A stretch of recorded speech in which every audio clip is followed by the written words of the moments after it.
Hi, welcome to Wetpixel Live. My name is Adam Hanlon. I'm the editor of Wetpixel, and I'm joined by Alex Mustard, our regular contributor. Hi, Alex. Hi, Adam. Good to see you. Nice to see you too. Lovely picture of the Caribbean in the background. Splendid. Yeah, no, places you miss, aren't they, these days? They are, yeah. So, apart from foreign travel, obviously we're about to join the Black Friday spending spree, and we thought it might be fun to discuss what we might be doing when we pop down to our local or visit our local online retailer or underwater camera specialist. So, what's on your shopping list, Alex? It's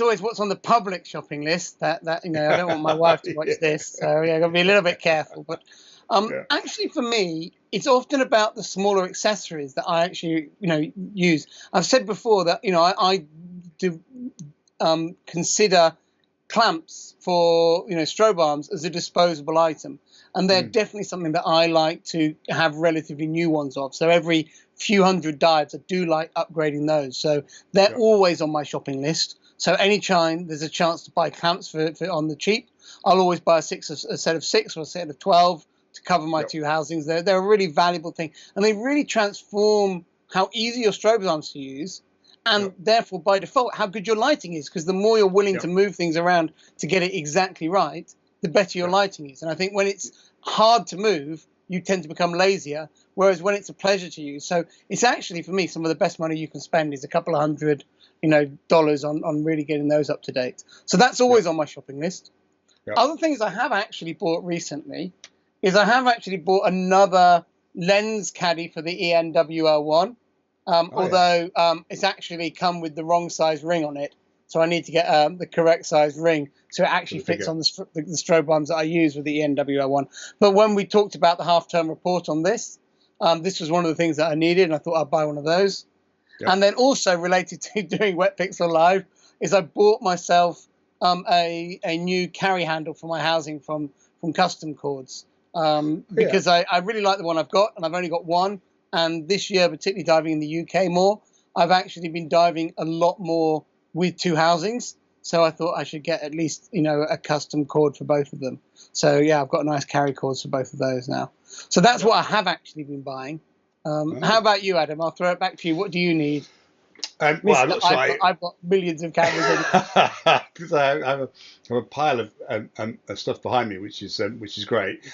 I think my sort of gap I have is in my lens selection, and I don't really have a biggish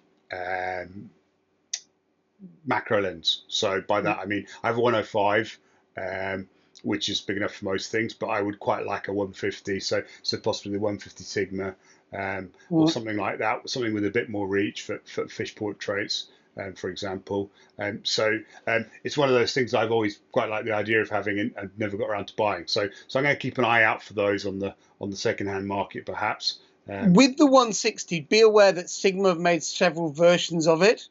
And I actually own one of both. So it's a lens I really like. And they're quite expensive macro lens. I think it's actually maybe even more than the Nikon to buy.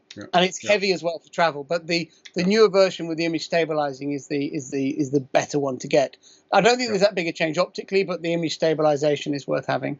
Nice for that focal length, So the other stuff that inevitably, possibly because I'm not diving as much as normal, is I had to buy a new hard drive for my main computer that we're busy recording this on. So that was an expense. Been filling it up with Pixel Lives. Filling it with some more stuff. So they get full. It's a nightmare. And the other thing that I've actually done, which I've just remembered now, is I've just actually bought a copy of the Resolve Studio video editing app. And one of my things that I'm going to do while I'm not traveling as much is try and teach myself, or try and teach how to use Resolve as another video editing. I do most of my editing at the moment, Final Cut Pro, but Resolve has some really cool tools for dealing with color, which I think for underwater would be nice to know a bit more about. So I've just bought that, and it came with a very nifty control surface, which you can see here. I'll actually unplug it, which very fancy. I can plug it to my computer, and it's got jog dials and all sorts of stuff. So hours of fun playing with that. But that actually came. That was part of the deal with the latest version of Resolve. So I got that. Um, You need to be buying my new Thistlegorm book as well, which is it's supposed to be out tomorrow actually, but there was a, as there quite often is, a printing delay on the books on the publisher, so it's now going to be launched next week. So I'll make sure we talk about that on Wetpixel Live when it's actually exists. And I think I was going to mention that there are quite a few publications, both online and offline, that are about the Reef ID series of books, ID books. Are all available now, and I think actually, as it happens, there's a bit of a discount for Black Friday. Not that that really is relevant, but again, this is a good opportunity when we're possibly not diving or not diving as much. Is to brush up on our knowledge and keywording our images and all that kind of stuff. And good ID books would be a good option for this time of year as well. So another possible thing to think about buying at the moment. I'm sure you've got a library full of ID books. We can normally see them, Alex, but you've got... they're the green screen behind me, actually. I can lift it up, sort of lift the water up, but I think that would mess me up too much. But yeah, they're just that wall there where they normally are. I think the other things that I would enjoy is I like some of the accessories that are available for strobes, and I think that's something that I'd like to, I'd be probably spending some money on. Some of the beam restrictors, because I've been in quite a lot of low visibility diving recently, and some of the other things for modifying the light. I got to try, we did a brief episode when it was announced, the retro reflector, and I really loved using that as a low visibility device. It's designed to sort of increase by about a stop the light output from your strobe and throw it further into the water. So you can use it for shooting big animals further away. But actually as a macro tool, it creates a kind of a beam of light that's not as wide as a strobe is normally and is much more focused, and it gives a very specific quality of light. It's a nice hard light, brings out texture, but with a nice quality too. And I'd like to get a pair of those for my strobes. Typically it's something that I was using for macro shooting with just one on one strobe, but I'd actually quite like two for shooting wide angle with them. So that's an accessory I was going to buy.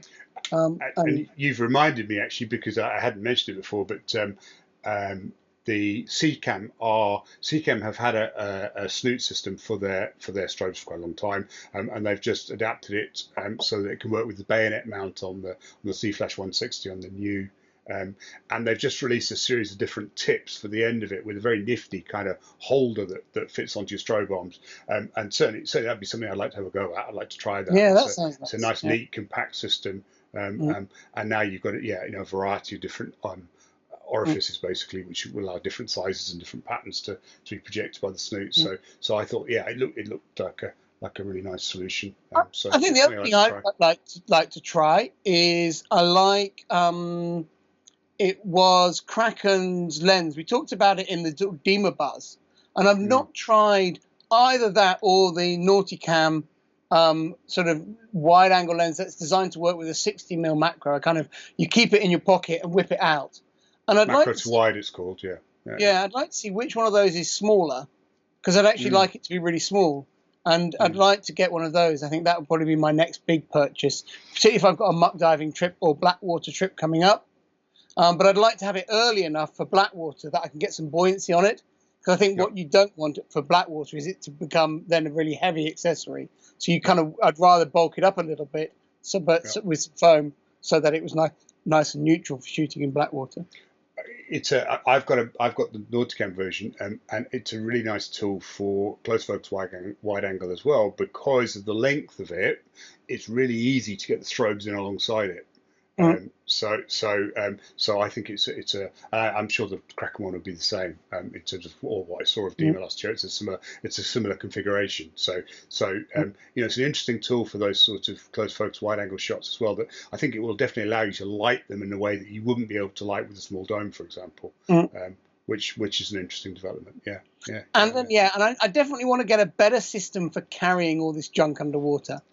Yep. So I don't know what that is. I think the pockets on your trousers is the way to go. So whether it's a pair of shorts that have got a really good carrying capacity to pull on over your wetsuit, or whether it's getting wetsuits with pockets built on. But I tend to go through wetsuits a bit fast in normal times, so I think something that goes over the top is a better solution for me.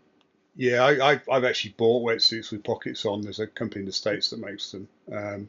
whose name has just escaped me, but they're great. But as you say, I mean, that doesn't the wetsuits will still wear and flatten and compress, which is something you've got to think about. So I guess it's a question of how often you replace them. But pockets carrying stuff is really important.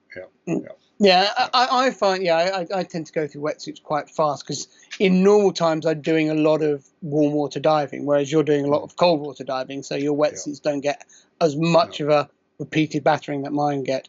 Although to be honest, it all seems like a distant memory right these days. But yeah, that's ultimately what would I wish for the most. Black Friday, I'd wish for us to be able to travel and see people and dive with people. And what would have been starting on Black Friday would have been the Wetpixel Lembe workshop #2 for the year. So we should have been there, getting them all drilled. That would have been nice, wouldn't it? Yeah, would have been great. Oh well. Hopefully, that will be running at the end of next year now. So we've postponed that for a year, and I'm sure that given the news that we have, that will be we'll be able to run that. So I guess we just have to look forward to it for next year. Yeah. So that's a brief roundup of our Black Friday choices. So I think that's probably a good place to be. One thing that I possibly haven't mentioned, it's not really buying things, but one of the things that I really enjoy doing in these times where I'm spending more time in front of a computer is looking at other people's images. So certainly, it's not a purchase, but it's something I'm doing a lot of. So I think that's really great, and a good place to do that. Obviously, Instagram, and Alex's Instagram feed is at Alex Mustard 1. But yeah, I know you're about to say it, but I definitely encourage people to get on the comments below and tell us what they're thinking of buying, because a bit of retail therapy could do me some good. Yeah, absolutely. Some ideas too. Yeah, absolutely. Yeah. We may well be stuff that we haven't thought of. So thank you very much, Alex. Thank you all for watching. Thanks to Reef Photo for sponsoring this episode. As Alex mentioned, please leave what you're buying on Black Friday or for Christmas possibly in the comment section below, and drop us a like if you enjoyed it. Thank you very much. I look forward to seeing you again soon.